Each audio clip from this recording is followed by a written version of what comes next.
Hello students. उम्मीद है आप लोग बहुत अच्छे होंगे। आज हम लेके आए हैं क्लास 11वीं की केमिस्ट्री और केमिस्ट्री में पढ़ रहे थे GOC.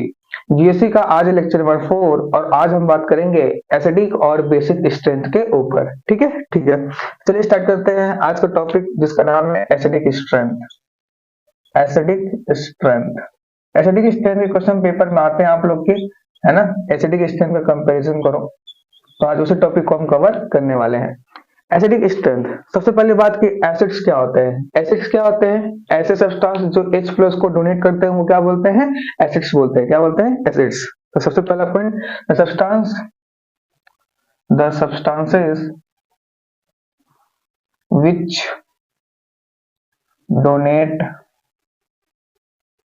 H plus ions, H plus ions, ऐसे सब्सटेंस जो H प्लस आयंस को डोनेट करते हैं उसको क्या बोलते हैं? Are called H plus ions. The substances which donate H plus ions are called acids. तो क्या बोलते हैं हम लोग? एसिड बोलते हैं। क्या बोलते हैं? एसिड। जैसे एग्जांपल लेते हैं, जैसे अपने पास HA है, ये जब टूटेगा इसको क्या होगा? Ka, तो ये H प्लस देगा और क्या देगा? A माइनस देगा, है ना। K क्या बोलते हैं? Dissociation constant. क्या बोलते हैं? Dissociation constant, dissociation constant of acid. Dissociation constant of क्या बोलते हैं? एसिड। ठीक है ठीक है। तो हमें एसिडिक स्ट्रेंथ कंपैरिजन करना हो, एसिडिक स्ट्रेंथ, अगर हमें एसिडिक स्ट्रेंथ कंपैरिजन करना है तो डायरेक्टली प्रोपोर्शनल होता है Ka। क्या होता है? डायरेक्टली प्रोपोर्शनल होता है Ka। और ये डायरेक्टली प्रोपोर्शनल होता है किसके? ये डायरेक्टली प्रोपोर्शनल होता है अपने पास स्टेबिलिटी ऑफ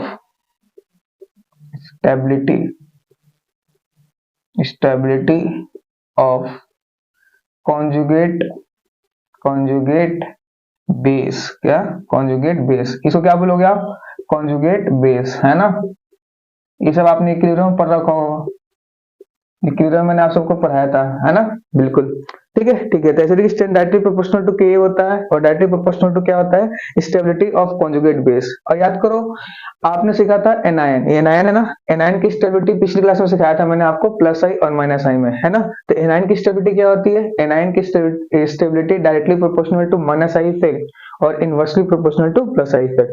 इसका मतलब क्या हो जाएगा? ये directly proportional to minus I effect हो जाएगा अपॉन इनवर्सली प्रोपोर्शनल टू क्या हो जाएगा? Plus I effect. ठीक है ठीक है। तो नेगेटिव चार्ज, मतलब नेगेटिव चार्ज की स्टेबिलिटी मैंने पिछली क्लास में सिखाया था, प्लस आई और माइनस आई में सेम टू सेम वही कंसेप्ट यूज करेंगे। तो कभी भी कोई कंपाउंड दे दे और बोलेगा उसका एसिडिक स्ट्रेंथ कंपैरिजन करो, क्या करो? एसिडिक स्ट्रेंथ कंपैरिजन करो, तो क्या करेंगे? Make conjugate base, make conjugate base, conjugate base is by removing H plus ions, and check stability of negative charge, more stable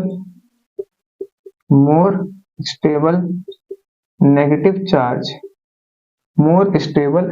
charge, more acidic nature, ठीक है। तो कभी क्वेश्चन दे दे और क्वेश्चन बोले एसिडिक स्ट्रेंथ का कंपैरिजन करो, तो acidic strength का कंपैरिजन कैसे करना है? H प्लस आयंस को रिमूव कर दो, क्या कर दो? H प्लस आयंस को रिमूव कर दो और उससे आप कॉन्जुगेट बेस बनाओ। क्या बनाओ? कॉन्जुगेट बेस, जो किस तरह का होगा? नेगेटिव चार्ज होगा। ठीक है। और जहां नेगेटिव चार्ज की स्टेबिलिटी देखना, मैंने आपको पिछले क्लास में सिखाया था, जो नेगेटिव चार्ज ज्यादा स्टेबल होगा उसका एसिडिक नेचर क्या होगा? ज्यादा होगा। बात समझ में आई? कोई दिक्कत? नोट करिए इसको, उसका एग्जांपल लेना चालू करते हैं। नोट कर लीजिए पहले इसको।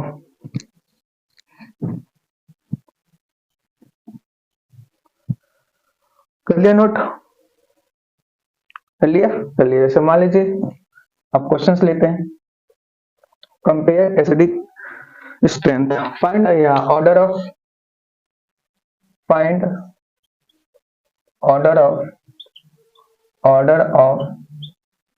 Acidic strength.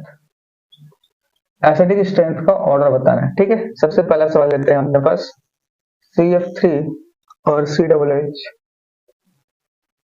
CCl3 COOH और CH2Cl COOH, ये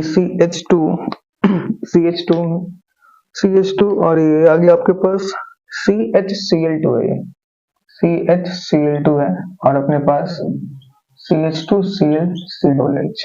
एसिडिक स्ट्रेंथ का कंपैरिजन करना है। तो मैंने क्या बोला, कभी भी एसिडिक स्ट्रेंथ का कंपैरिजन करना हो सबसे पहले बनाओ कॉन्जुगेट बेस। कॉन्जुगेट बेस कैसे बनाओगे, H प्लस आयंस को निकाल लो, यहाँ से क्या करोगे CF3 माइनस H को निकाल दो तो क्या बनेगा COO माइनस H को निकाल दो तो CCl3 bond COO minus H को निकाल दो CHCl2 COO माइनस H को निकाल दो तो ये CH2Cl माइनस COO माइनस। ठीक है, ठीक है, तो सब नेगेटिव चार्ज आ जाएगा। अब नेगेटिव चार्ज के ये जो कॉन्जुगेट बेस बन गए, ये क्या बनेंगे कॉन्जुगेट बेस, ये क्या बनेंगे कॉन्जुगेट बेस, कॉन्जुगेट बेस और ये क्या है कॉन्जुगेट बेस। अब कॉन्जुगेट बेस बन गया। अब देखो ये नेगेटिव चार्ज कहाँ जा सबसे ज्यादा स्टेबल है, तो नेगेटिव चार्ज की स्टेबिलिटी क्या होती है, directly proportional to minus I effect, inversely proportional to plus I effect. आपको पता है F कैसे दिखाता है, minus I effect, Cl minus I effect, Cl minus I effect, Cl minus I effect. सबसे ज्यादा माइनस आई इफेक्ट किसमें होगा, याद करो माइनस आई इफेक्ट का ऑर्डर था ना, फिर कल बाहर आएगी, है ना। पूरे सीरीज में सबसे ज्यादा फ्लोरीन, क्लोरीन, ब्रोमीन, आयोडीन, है ना। अगर इन चारों में बात करूं तो फ्लोरीन, क्लोरीन, ब्रोमीन, आयोडीन में क्लोरीन का सबसे ज्यादा माइनस आई इफेक्ट होता है। तो एसिडिक नेचर सबसे ज्यादा किसका होगा, ए का, फिर बी का, क्योंकि इसमें 3 क्लोरीन है, इसमें 2 क्लोरीन है और इसमें 1 क्लोरीन है। तो ऑर्डर क्या आ जाएगा ए, बी, सी और डी। तो इस तरीके से कंपैरिजन करना है एसिडिक स्ट्रेंथ का। सबसे पहले H प्लस आयंस को रिमूव कर दो, H प्लस आयंस को रिमूव करने के बाद क्या करो, कॉन्जुगेट बेस बना लो। कॉन्जुगेट बेस बनाने के बाद देखो कि नेगेटिव चार्ज सबसे ज्यादा कहां स्टेबल है, और नेगेटिव चार्ज की स्टेबिलिटी कैसे देखते हैं, directly proportional to minus I effect, inversely proportional to plus I effect. कोई दिक्कत नहीं, नोट करिए, अगला सवाल करते हैं। बात समझ में आई? चलिए next question number 2। Question number 2 ये कहता है, क्वेश्चन नंबर 2 वही है, एसिडिक स्ट्रेंथ का कंपैरिजन करना है। तो एसिडिक स्ट्रेंथ का कंपैरिजन कैसे करेंगे, सबसे पहले H प्लस हटा देंगे। H प्लस हटाने के बाद क्या बनेगा, ये हटाओगे तो ये क्या बन जाएगा यहाँ पे माइनस, ये हटा दोगे तो क्या बनेगा माइनस, ये हटा दोगे तो क्या बनेगा माइनस, ये हटा दोगे तो क्या बनेगा माइनस। अब ये सब एनायन बन गए और एनायन की स्टेबिलिटी देखनी है। एनायन की स्टेबिलिटी कैसे देखते हैं, एनायन की stability directly proportional to minus I effect और inversely proportional to plus I effect. ये जो ग्रुप लगा है ये कौन सा है, प्लस आई वाला ग्रुप। ये ग्रुप कैसा होता है, प्लस आई। ये ग्रुप कैसा होता है, प्लस आई। और ये ग्रुप कैसा होता है, प्लस आई वाला ग्रुप, है ना। तो जिसमें प्लस आई सबसे ज्यादा प्लस आई किसमें होगा, इसमें होगा। तो जिसमें सबसे ज्यादा प्लस आई होगा उसका एसिडिक स्ट्रेंथ सबसे कम, और जिसमें प्लस आई सबसे कम उसका एसिडिक स्ट्रेंथ सबसे ज्यादा। तो सबसे कम प्लस आई किसका होता है, इसका। तो ऑर्डर क्या आ जाएगा, ए, बी, सी और ये डी। कोई दिक्कत नहीं। नेक्स्ट अगला देखो, क्वेश्चन नंबर 3। ये क्या है, अनसैचुरेटेड और सैचुरेटेड। तो ये सवाल मैं पिछली क्लास में आई इफेक्ट में कराया था, याद करो। सबसे पहले क्या करेंगे, H प्लस को हटा देंगे, नेगेटिव चार्ज। यहाँ से एक हाइड्रोजन हटाओगे तो नेगेटिव आएगा, एक हाइड्रोजन हटाओगे तो CH पे नेगेटिव आ जाएगा ना, बिल्कुल। यहाँ से एक हाइड्रोजन हटाओ, नेगेटिव चार्ज, CH2 पे नेगेटिव आ जाएगा। अब एनायन की स्टेबिलिटी देखनी है, तो ये कार्बन कैसा है, sp कार्बन कैसा है, sp। हाइब्रिडेशन निकालोगे sp आएगा। इस कार्बन का हाइब्रिडेशन कितना होगा, sp2 क्या होगा, sp2।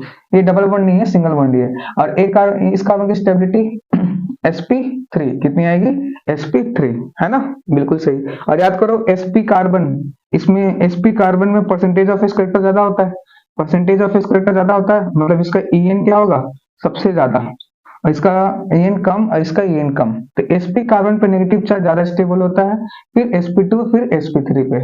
ठीक है। तो ये ऑर्डर आएगा इसका एसिडिक स्ट्रेंथ का। नेक्स्ट देखो, ये पहले हटा दो, क्या नेगेटिव। यहाँ से एक हाइड्रोजन हटा दोगे तो NH2 पे नेगेटिव, यहाँ से हटा दोगे एक हाइड्रोजन तो OH पे नेगेटिव। अब देखो, ये कार्बन है, ये नाइट्रोजन है, ये ऑक्सीजन है ना। Negative charge on different atom, है ना। Carbon, nitrogen, oxygen, negative charge हो और डिफरेंट एटम पे हो, नेगेटिव चार्ज हो और डिफरेंट एटम पे हो, और वो एटम अगर सेम पीरियड में आते हैं, है ना, कार्बन, नाइट्रोजन, ऑक्सीजन, इन सब पे नेगेटिव चार्ज है। ये किस में आते हैं, सेम पीरियड में आते हैं। और कभी भी नेगेटिव चार्ज हो, डिफरेंट एटम पे हो और वो सेम पीरियड के हो, हम क्या चेक करते हैं? En। क्या चेक करते हैं? En। जिसका En ज्यादा होता है वहां पे नेगेटिव चार्ज ज्यादा स्टेबल होता है। तो सबसे ज्यादा En किसका होता है? ऑक्सीजन का। किसका? ऑक्सीजन का। मतलब ये और इसका से डिस्टेंस सबसे ज्यादा होगा H2O का। फिर अब देखो ये कार्बन है, नाइट्रोजन है। अगर बेसिकली रूल बात करें हम, तो सबसे ज्यादा स्टेबिलिटी, सबसे ज्यादा इलेक्ट्रोनेगेटिविटी फ्लोरीन, फिर ऑक्सीजन, फिर नाइट्रोजन। लेकिन आपको यहाँ एक बात पता होना चाहिए क्या, कि sp carbon, sp carbon, sp carbon का En, sp कार्बन का En, sp कार्बन की इलेक्ट्रोनेगेटिविटी ज्यादा होती है नाइट्रोजन से। एक बात पता होना चाहिए आपको, ठीक है? ये चीज नोट कर लेना कि sp कार्बन की इलेक्ट्रोनेगेटिविटी नाइट्रोजन से क्या होती है? ज्यादा होती है, क्योंकि ये कार्बन कैसा है? sp कार्बन है। कैसा है? sp कार्बन है। हाइब्रिडेशन निकालोगे, एक सिग्मा बॉन्ड एक लोन पेयर, तो इसका हाइब्रिडेशन sp आएगा, बिल्कुल। तो इसकी इलेक्ट्रोनेगेटिविटी इस नाइट्रोजन से ज्यादा होगी। तो इसका मतलब क्या हुआ? एसिडिक तो ये हो गया H2O। फिर कौन हो जाएगा अपने पास? ये। तो इसको मैं इसको बोल दूं ए, इसको बोल दूं बी, इसको बोल दूं डी, सी। सबसे ज्यादा सी, और फिर ए, और फिर बीच में कौन आएगा? बी। तो ये हो गया स्टेबिलिटी, एसिडिक स्ट्रेंथ का ऑर्डर। कोई दिक्कत? कोई दिक्कत नहीं। ये बहुत ही इंपॉर्टेंट पॉइंट है कि sp कार्बन की इलेक्ट्रोनेगेटिविटी नाइट्रोजन से क्या होती है? ज्यादा होती है। ठीक है भाई? ठीक है, नोट करो, आगे बढ़ते हैं। Next question number 5। Question number 5 ये कहता है एसिडिक स्ट्रेंथ का कंपैरिजन करना है। एसिडिक स्ट्रेंथ का कंपैरिजन कैसे करोगे? सबसे पहले H+ निकाल लो। H+ निकालने के बाद क्या आएगा? CH3OP-। ये क्या आ जाएगा? CH3NH। एक H निकाल दो तो NH पे माइनस, एक H निकाल दो CH3 और H पे माइनस। अब देख सकते हो negative charge on different atom, है ना? Negative charge on different atom. तो कभी भी negative charge on different atom आ जाए, तो अगर नेगेटिव चार्ज डिफरेंट एटम पे आ रहा है और वो एटम अगर सेम पीरियड के हैं, किसके हैं? सेम पीरियड के हैं, तो हम इलेक्ट्रोनेगेटिविटी चेक करते हैं। अगर वो एटम सेम ग्रुप के हैं तो हम क्या चेक करते हैं? साइज। देख सकते हो ये ऑक्सीजन है, ये नाइट्रोजन है और ये सल्फर है। ऑक्सीजन और सल्फर एक ग्रुप में आते हैं, तो ग्रुप में जब भी नेगेटिव चार्ज हो, डिफरेंट एटम पे हो और वो एटम सेम ग्रुप के आए, तो क्या चेक करना है? साइज। जहां जिसका साइज बड़ा वहां पे नेगेटिव चार्ज ज्यादा स्टेबल होगा। तो सबसे ज्यादा नेगेटिव चार्ज स्टेबल कहाँ होगा? ये सी वाले केस में। अब बच गया ये केस और ये केस, तो क्योंकि ये दोनों सेम पीरियड के हैं। क्या है? सेम पीरियड के हैं। कार्बन, सॉरी, ऑक्सीजन और नाइट्रोजन क्या होते हैं? सेम पीरियड के होते हैं। और सेम पीरियड में क्या चेक करते हैं? इलेक्ट्रोनेगेटिविटी। और ज्यादा किसका होता है? ऑक्सीजन का। तो ए, फिर क्या रहेगा? बी। कोई दिक्कत? कोई दिक्कत नहीं। Next question number 6। Question number 6 कहता है एसिडिक स्ट्रेंथ का कंपैरिजन करो। कैसे करोगे? H को निकाल दो, नेगेटिव, H को निकाल दो, नेगेटिव, H+ को निकाल दो, नेगेटिव, है ना? बिल्कुल। ये जो होता है OR, ये क्या दिखाता है? इलेक्ट्रॉन विड्रॉइंग ग्रुप है। क्या है? इलेक्ट्रॉन विड्रॉइंग ग्रुप, है ना? क्या होता है? इलेक्ट्रॉन विड्रॉइंग ग्रुप होता है। और माइनस नेगेटिव चार्ज की स्टेबिलिटी क्या होती है? Directly proportional to minus I effect और inversely proportional to plus I effect. ठीक है? तो ये इलेक्ट्रॉन विड्रॉइंग ग्रुप है, इलेक्ट्रॉन विड्रॉइंग ग्रुप है, बिल्कुल। क्योंकि ये पास में है और ये इससे क्या है? दूर है, तो इसकी स्टेबिलिटी ज्यादा होगी। फिर बी की, और फिर लास्ट में कौन आ जाएगा? सी। कोई दिक्कत? कोई दिक्कत नहीं। नेक्स्ट अगला क्वेश्चन है H+ को निकाल दो, नेगेटिव, H+ को निकाल दो, नेगेटिव, H+ को निकाल दो, नेगेटिव। अब क्या हुआ? Negative charge stability directly proportional to minus I effect और inversely proportional to plus I effect. ये कौन सा ग्रुप है? Minus I. ये कौन सा ग्रुप है? Minus I. और ये कैसे दिखाता है? Plus I. तो सबसे कम तो इसका हो गया। इन दोनों में, इसमें 3 क्लोरीन है तो इसकी स्टेबिलिटी ज्यादा होगी। तो ए बी सी, मतलब इसका एसिडिक स्ट्रेंथ ज्यादा, फिर इसका, फिर इसका। ठीक है? ठीक है। नेक्स्ट क्वेश्चन नंबर 8 देखो। क्वेश्चन नंबर 8, सबसे पहले H+ निकाल लो, नेगेटिव, H+ निकाल दो, नेगेटिव, H+ निकाल दो, नेगेटिव, H+ निकाल दो, नेगेटिव। अब ये कैसे ग्रुप होते हैं? Electron donating group. ये कैसे ग्रुप होते हैं? इसमें एक इलेक्ट्रॉन डोनेटिंग ग्रुप है, इसमें 2 इलेक्ट्रॉन डोनेटिंग ग्रुप है, और इसमें कितने हैं? 3 इलेक्ट्रॉन डोनेटिंग ग्रुप है। इलेक्ट्रॉन डोनेटिंग ग्रुप कौन से होते हैं? प्लस आई वाले। और प्लस आई, है ना? प्लस आई वाले। तो नेगेटिव चार्ज की स्टेबिलिटी क्या होती है? Directly proportional to minus I, inversely proportional to plus I. मतलब जिसमें प्लस आई सबसे ज्यादा होगा उसमें नेगेटिव चार्ज क्या होगा? सबसे कम स्टेबल होगा। तो सबसे कम स्टेबल इसमें होगा, सबसे ज्यादा स्टेबल किसमें होगा? ए में। तो ऑर्डर क्या आ जाएगा? ए बी सी और ये डी। तो ये आ जाएगा एसिडिक स्ट्रेंथ का ऑर्डर। क्या आ जाएगा? एसिडिक स्ट्रेंथ का ऑर्डर। कोई दिक्कत नहीं। अगला क्वेश्चन नंबर 9, बहुत ही अच्छा सवाल है। यहाँ से सवाल नीट में डायरेक्ट आ रखा है, पहले भी आ भी सकता है। इधर का मेलेनिक एसिड, इधर का फ्यूमिक एसिड। क्या? मेलेनिक एसिड और फ्यूमिक एसिड।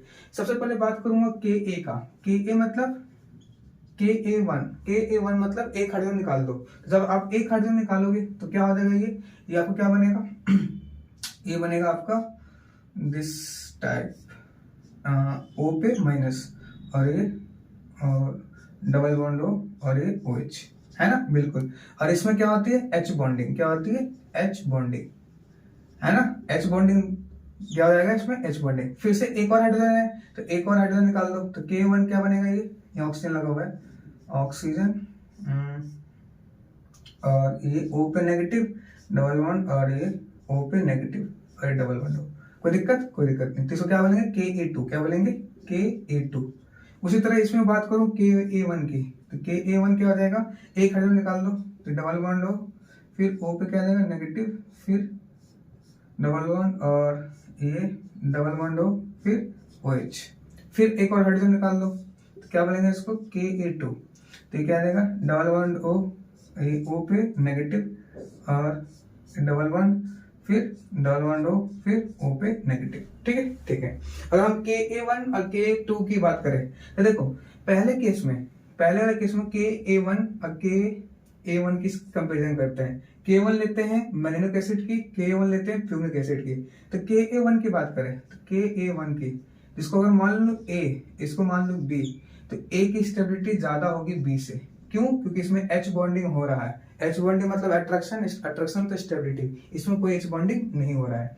उसी तरह मैं Ka2 की बात करूं तो B का ज्यादा होगा, फिर A का होगा। क्यों? क्योंकि देख सकते हैं यहाँ पे दो नेगेटिव चार्ज, इनमें क्या होगा, रिपल्सन। लेकिन इसमें दोनों नेगेटिव चार्ज क्या है, ट्रांस पोजीशन पे है, दोनों अपोजिट पोजीशन पे है। लेकिन इसमें क्या है, दोनों सामने सामने है, तो इसमें रिपल्सन ज्यादा होगा। रिपल्सन ज्यादा तो इसकी स्टेबिलिटी क्या होगी, कम। तो Ka1 की स्टेबिलिटी A की ज्यादा होगी, मतलब मेलेनिक एसिड की ज्यादा होगी, फ्यूमिक की कम होगी। लेकिन Ka2 की स्टेबिलिटी फ्यूमिक की ज्यादा होगी, फिर मेलेनिक की होगी। बात समझ में आई? बहुत ही अच्छा क्वेश्चन है, इंपॉर्टेंट क्वेश्चन है, डायरेक्ट नीट में आता है ये क्वेश्चन। ठीक है, नोट करो, आगे बढ़ते हैं। टॉपिक हमारा बेसिक स्ट्रेंथ। क्या? Basic strength. ठीक है, एसिडिक स्ट्रेंथ कंप्लीट हो गया। नेक्स्ट अगला टॉपिक हमारा बेसिक स्ट्रेंथ। सबसे पहले बेसिक स्ट्रेंथ का मतलब क्या होता है, लिखेगा basic strength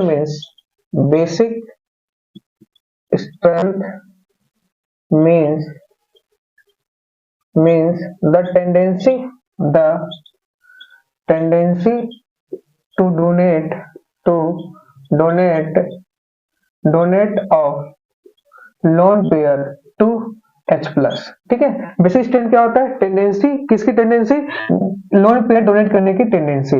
more easy donation of lone pair more is basic. ठीक है, जितनी आसानी से हम लोन पे का डोनेट करते हैं, जितनी आसानी से लोन पे का डोनेशन हो जाएगा, उतना क्या होगा, उसका बेसिक स्ट्रेंथ होगा। ठीक है। जैसे मान लो, जैसे इसके बात करते हैं अपने पास, जैसे मान लो अपने पास RNH2 है, नाइट्रोजन ने 3 बॉन्ड बना रखा है, तो इस पे एक लोन पेयर होगा, बिल्कुल। अब इसने क्या किया, इसके पास H प्लस है, ठीक है, H प्लस है, इसके पास लोन पेयर है, लोन पेयर इसको क्या कर दिया इसने, डोनेट, लोन पेयर डोनेट करें तो क्या बनेगा, ये R बॉन्ड NH3, इस पे क्या रहेगा प्लस, इसलिए क्या लिखेंगे Kb। इसे एसिड के लिए Ka लिखते हैं, वैसे ही बेस के लिए क्या लिखते हैं, Kb। ठीक है। तो ये जो लोन पेयर का डोनेशन हुआ, ये लोन पेयर का जो डोनेशन हुआ किसको, H प्लस को, ये जितनी जल्दी लोन पे डोनेट कर देगा, हम बोलेंगे ये उतना अच्छा बेस होगा। क्या होगा, उतना अच्छा बेस होगा। तो यहाँ से दो केस हो सकता है, जैसे मान लो ये NH2 है, NH2 के साथ ये डिपेंड करेगा कि इसके पास लोन पेयर है, बिल्कुल। एक केस ये बना लेते हैं और एक केस बनाते हैं, NH2 है और इसके पास क्या है, लोन पेयर, एक बॉन्ड बन गया। ठीक है, अगर इसके साथ NH2 के साथ एक ऐसा ग्रुप लगा दिया जो इलेक्ट्रॉन विड्रॉइंग ग्रुप है, या आप ऐसा ग्रुप लगाओगे जो इलेक्ट्रॉन डोनेटिंग ग्रुप होगा, है ना। इलेक्ट्रॉन विड्रॉइंग ग्रुप लगाओगे, अगर NH2 के साथ इलेक्ट्रॉन विड्रॉइंग ग्रुप लगाओगे, तो इलेक्ट्रॉन विड्रॉइंग ग्रुप लगाने से क्या होगा, ये इलेक्ट्रॉन विड्रॉइंग ग्रुप इसके लोन पेयर को अपनी तरफ खींचेगा। क्या करेगा? अपनी तरफ खींचेगा। तो नाइट्रोजन के इलेक्ट्रॉन को अपनी तरफ खींचेगा तो क्या नाइट्रोजन अपना जल्दी से लोन पेयर दे पाएगा? जल्दी से लोन पेयर जल्दी से लोन पेयर H+ को नहीं दे पाएगा। और जल्दी से लोन पेयर का डोनेशन नहीं होगा तो क्या बेसिक कैरेक्टर ज्यादा और कम होगा? बेसिक कैरेक्टर क्या होगा? कम होगा। तो कभी आपने NH2 इलेक्ट्रॉन विड्रॉइंग ग्रुप लगा दिया, क्या लगा दिया? इलेक्ट्रॉन विड्रॉइंग ग्रुप लगा दिया। तो इलेक्ट्रॉन विड्रॉइंग ग्रुप से होगा क्या? इलेक्ट्रॉन डेंसिटी, जो इलेक्ट्रॉन डेंसिटी है, इलेक्ट्रॉन डेंसिटी वो क्या होगा? डिक्रीज हो जाएगा। क्या हो जाएगा? इलेक्ट्रॉन डेंसिटी क्या हो जाएगा? इलेक्ट्रॉन डेंसिटी डिक्रीज हो जाएगा। अगर इलेक्ट्रॉन डेंसिटी, ये जो इलेक्ट्रॉन डेंसिटी वो क्या हो जाएगा? डिक्रीज हो जाएगा। क्या हो जाएगा? डिक्रीज हो जाएगा। पहली बात। दूसरी बात, ability to donate, ability to donate, to donate, donate करने की एबिलिटी भी क्या हो जाएगी? डिक्रीज हो जाएगी। क्या हो जाएगी? एबिलिटी टू डोनेट क्या हो जाएगी? डिक्रीज हो जाएगी। पहली बात, इलेक्ट्रॉन डेंसिटी डिक्रीज करेगा। दूसरी बात, एबिलिटी टू डोनेट क्या होगा? डिक्रीज हो जाएगा। तीसरी बात, बेसिक स्ट्रेंथ, बेसिक स्ट्रेंथ, क्योंकि डोनेशन की एबिलिटी घट गई, डोनेशन की एबिलिटी घट गई तो बेसिक स्ट्रेंथ भी क्या हो जाएगा? घट जाएगा। क्या हो जाएगा? घट जाएगा। ठीक है, ठीक है। नेक्स्ट दूसरा केस है, अगर आपने इसके साथ NH2 के साथ, जहां नाइट्रोजन के पास एक लोन पेयर है, उसके साथ आपने लगा दिया एक electron donating group. Electron donating group क्या करेगा? इसकी इलेक्ट्रॉन डेंसिटी को बढ़ा देगा। तो इलेक्ट्रॉन डेंसिटी क्या करेगा? इलेक्ट्रॉन डेंसिटी इसे क्या करेगा? ये बढ़ा देगा, इंक्रीज कर देगा। अगर इलेक्ट्रॉन डेंसिटी बढ़ गया तो ability to donate, ability ability to donate, ability to donate ये क्या हो जाएगा? बढ़ जाएगा। डोनेट करने की एबिलिटी क्या हो जाएगी? बढ़ जाएगी। इसका मतलब बेसिक स्ट्रेंथ, बेसिक स्ट्रेंथ भी क्या हो जाएगा? बढ़ जाएगा। क्या हो जाएगा? बढ़ जाएगा। तो यहाँ से हम सिंपली कंक्लूड कर सकते हैं कि जो बेसिक स्ट्रेंथ है, बेसिक स्ट्रेंथ वो डायरेक्टली प्रोपोर्शनल क्या होता है? इलेक्ट्रॉन डोनेटिंग ग्रुप, और इनवर्सली प्रोपोर्शनल टू क्या होता है? Electron withdrawing group. Electron donating group कौन से होते हैं? तो बोल सकते हैं plus I effect, directly proportional to plus I effect, और inversely proportional to minus I effect, minus I effect. तो ये होता है बेसिक स्ट्रेंथ का क्या? ऑर्डर। कोई दिक्कत? कोई दिक्कत नहीं। बात समझ में आई? नोट करिए, सवाल करते हैं इस पे। कोई दिक्कत? कोई दिक्कत नहीं। बात समझ में आई भाई? आई। चलिए नेक्स्ट आपके सामने कुछ सवाल लेकर रखे हैं। ऑर्डर बताना है बेसिक स्ट्रेंथ का, किसका बेसिक स्ट्रेंथ ज्यादा है और किसका बेसिक स्ट्रेंथ कम है। ठीक है, ठीक है। कैसे करेंगे? ध्यान दो। सबसे पहले क्या आपके पास नाइट्रोजन में 3 बॉन्ड बना रखा है, इसके पास एक लोन पेयर होगा, एक लोन पेयर होगा, और इसके पास लोन पेयर होगा, बिल्कुल। और ये कार्बन की हाइब्रिडेशन निकालोगे तो इस कार्बन की हाइब्रिडेशन कितनी आएगी? sp3। इस कार्बन की हाइब्रिडेशन कितनी आएगी? sp2। और इस कार्बन की हाइब्रिडेशन कितनी आएगी? sp, है ना। हाइब्रिडेशन निकालना सिखा रखा हूं पहले भी। कोई दिक्कत? कोई दिक्कत नहीं। अब देखो, क्योंकि आपको पता है कि percentage of S character directly proportional to क्या होता है? En होता है। तो इसमें परसेंटेज ऑफ एस करेक्टर निकालोगे तो कितना आएगा? 50%। परसेंटेज ऑफ एस निकालोगे तो कितना आएगा? 25%। और इसमें परसेंटेज ऑफ एस निकालोगे तो सॉरी, इसमें 33% आएगा, 33.3% आएगा। और इसमें कितना आएगा? 25%। बात समझ में आई? और इसमें परसेंटेज ऑफ एस करेक्टर ज्यादा होगा, इसकी इलेक्ट्रोनेगेटिविटी ज्यादा होगी, मतलब इस कार्बन की इलेक्ट्रोनेगेटिविटी ज्यादा है। अगर इस कार्बन की इलेक्ट्रोनेगेटिविटी ज्यादा है, इसका मतलब क्या होगा? ये कार्बन इस लोन पेयर को अपनी तरफ क्या कर रहा होगा? खींच रहा होगा। क्या कर रहा होगा? खींच रहा होगा। तो इसका मतलब क्या होगा? अगर ये कार्बन इसके लोन पेयर को अपनी तरफ खींच रहा होगा, मतलब नाइट्रोजन के ऊपर जो लोन पेयर है वो जल्दी से डोनेट नहीं कर पाएगा। अगर जल्दी से डोनेट नहीं कर पाएगा मतलब उसका बेसिक स्ट्रेंथ क्या होगा? कम होगा। क्या होगा? कम। जबकि इस वाले की बात करूं तो इसके पास sp3 कार्बन है, इसकी इलेक्ट्रोनेगेटिविटी कम है, तो इसका मतलब ये नाइट्रोजन जल्दी से क्या करेगा? इलेक्ट्रॉन को डोनेट कर देगा। और जो जल्दी से इलेक्ट्रॉन को डोनेट कर देते हैं उनकी बेसिक स्ट्रेंथ क्या होता है? ज्यादा। इलेक्ट्रॉन को डोनेट नहीं करते, बेसिकली लोन पेयर का डोनेशन होता है। क्या होता है? लोन पेयर का डोनेशन होता है। ठीक है, ठीक है। इसका मतलब ए का ज्यादा होगा, फिर बी का, और फिर किसका आएगा? सी का। बात समझ में आई? नेक्स्ट अगला सवाल देखिए, ऑर्डर बताना है बेसिक स्ट्रेंथ का। नाइट्रोजन के पास एक लोन पेयर है, नाइट्रोजन के पास एक लोन पेयर है, नाइट्रोजन के पास लोन पेयर है, और ये अपने पास ऑक्सीजन के पास है। अगर मैं बात करूं नाइट्रोजन और ऑक्सीजन, नाइट्रोजन की बात करूं और ऑक्सीजन की बात करूं, नाइट्रोजन के ऊपर भी लोन पेयर होता है, ऑक्सीजन के ऊपर भी लोन पेयर होता है। तो मैं बात करूं जल्दी से कौन डोनेट करेगा, तो जल्दी से डोनेट कौन करेगा? Nitrogen. Nitrogen will donate lone pair fast. Fast, क्यों? Because low EN, low EN, क्योंकि इसलिए इलेक्ट्रोनेगेटिविटी क्या होती है? कम होती है। तो हम बात करें नाइट्रोजन और ऑक्सीजन में लोन पेयर जल्दी से कौन डोनेट कर देगा? तो नाइट्रोजन जल्दी से लोन पेयर डोनेट कर देगा, क्यों? क्योंकि इसके इलेक्ट्रोनेगेटिविटी ऑक्सीजन से क्या होती है? कम होती है। तो ये तो समझ में आ गया, सबसे लास्ट में ये आएगा क्योंकि जल्दी से अपने लोन पेयर को डोनेट नहीं होने देगा। नेक्स्ट, अब इसके साथ देखो, इसके साथ ये कौन सा ग्रुप है? Electron donating group.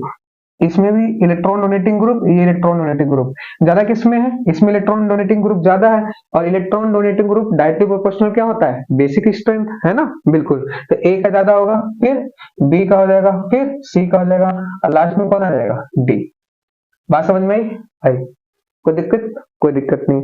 नेक्स्ट अगला देखो, इस नाइट्रोजन के पास लोन पेयर, इस नाइट्रोजन के पास लोन पेयर, लोन पेयर और ये लोन पेयर। बिल्कुल बिल्कुल। अब देखो इसके साथ जो है ये क्या होता है? Electron donating group. कार्बन है ना, कार्बन इलेक्ट्रॉन डोनेटिंग ग्रुप। ये कैसा है? Electron donating group. ये भी कैसा है? Electron donating group. और ये भी कैसा है? Electron donating group. Electron donating group इस वाले केस में सबसे ज्यादा है और इस वाले केस में सबसे कम है। तो ऑर्डर क्या आ जाएगा? ए, बी, सी और एक मिनट, इसमें इलेक्ट्रॉन डोनेटिंग ग्रुप सबसे ज्यादा किसमें है? इसमें है। तो जिसमें इलेक्ट्रॉन डोनेटिंग ग्रुप ज्यादा है उसका बेसिक स्ट्रेंथ भी क्या होगा? ज्यादा होगा। क्या होगा? ज्यादा होगा। तो सबसे ज्यादा किसमें है? डी में, फिर सी में, फिर बी में और फिर ए में। बात समझ में आई? नेक्स्ट अगला सवाल देखो, इसके पास लोन पेयर है, लोन पेयर है, लोन पेयर है। ये कैसा होता है? Electron donating group. और ये कैसा होता है? Chlorine, electron withdrawing group. तो सबसे पहले electron donating group directly proportional to basic strength. तो ए का सबसे ज्यादा आएगा, फिर बी का, सबसे कम किसका आएगा? सी का। कोई दिक्कत? कोई दिक्कत नहीं, नोट करिए, आगे बढ़ते हैं। बात समझ में आई भाई? आई। चलिए नेक्स्ट अगला बहुत ही इंपॉर्टेंट टॉपिक, बहुत ही इंपॉर्टेंट टॉपिक। इस टॉपिक से हर साल नीट में क्वेश्चन आना तय है। यहाँ से क्वेश्चन आता है और डायरेक्ट क्वेश्चन आता है नीट में भी और आपके पेपर में भी। बेसिक स्ट्रेंथ ऑफ अमाइंस बताना है। अमाइंस का बेसिक स्ट्रेंथ बताना है, 1 डिग्री अमाइन, 2 डिग्री अमाइन और 3 डिग्री अमाइन का। सबसे पहला देखो, ये सब में मिथाइल है। पहले दो केस में, पहले और दो केस में मिथाइल है। ये देख लेना क्या है? मिथाइल। क्या है? मिथाइल। बात करें दो फेज की बात चलेगी यहाँ पे, कौन कौन सी? गैस फेज की और एक एक्वस मीडियम की। गैस फेज की और एक्वस मीडियम की। और सबसे पहले क्या किसी बात करेंगे? मिथाइल की। तो गैस फेज में मिथाइल हो, मिथाइल के अमाइंस हो, तो 3 डिग्री, 2 डिग्री, 1 डिग्री क्या चलता है? 3 डिग्री, 2 डिग्री, 1 डिग्री, फिर क्या चलता है? अमोनिया। कोई दिक्कत? कोई दिक्कत नहीं। CH3 का होल था सेम, ये कितना डिग्री अमाइन है? 3 डिग्री अमाइन है। फिर CH3 का होल ट्वाइस NH, ये 2 डिग्री अमाइन है। फिर CH3 NH2 का, फिर 1 डिग्री अमाइन है और NH3। तो ये होता है इसमें, इन गैस फेज में ये ऑर्डर होता है। बहुत ही इंपॉर्टेंट है, इसको रटना है, इसका कोई एक्सप्लेनेशन नहीं दे रखा, आपको बस याद करना है। ठीक है? ठीक है। नेक्स्ट दूसरा है अपने पास, मिथाइली है, CH3 मिथाइली है, पर ये किस फेज में है? एक्वस फेज में। तो ऑर्डर क्या होता है इसमें? नंबर चलता है 321, 321 ऐसे याद रख सकते हो, 321। इसमें चलता है 213। क्या चलता है? 213। 213। तो पहले 2 डिग्री, फिर 1 डिग्री अमाइन, फिर 3 डिग्री अमाइन, फिर NH3 आता है। कोई दिक्कत? कोई दिक्कत नहीं। नेक्स्ट तीसरा केस, यहाँ मिथाइल C2H5, क्या है? इथाइल। क्या है? इथाइल। क्या है? इथाइल। और ये क्या है? इथाइल। ठीक है? ठीक है। और किसी में बात कर रहे हैं? एक्वस फेज में। किसमें बात करते हैं? एक्वस फेज में। तो इथाइल के केस में एक्वस फेज में जो ऑर्डर चलता है वो चलता है 231। क्या चलता है? 231। 2 3 1। ठीक है? ठीक है। पहले 2 डिग्री अमाइन, फिर 3 डिग्री अमाइन, फिर 1 डिग्री अमाइन, फिर क्या आएगा? अमोनिया। कोई दिक्कत? कोई दिक्कत नहीं।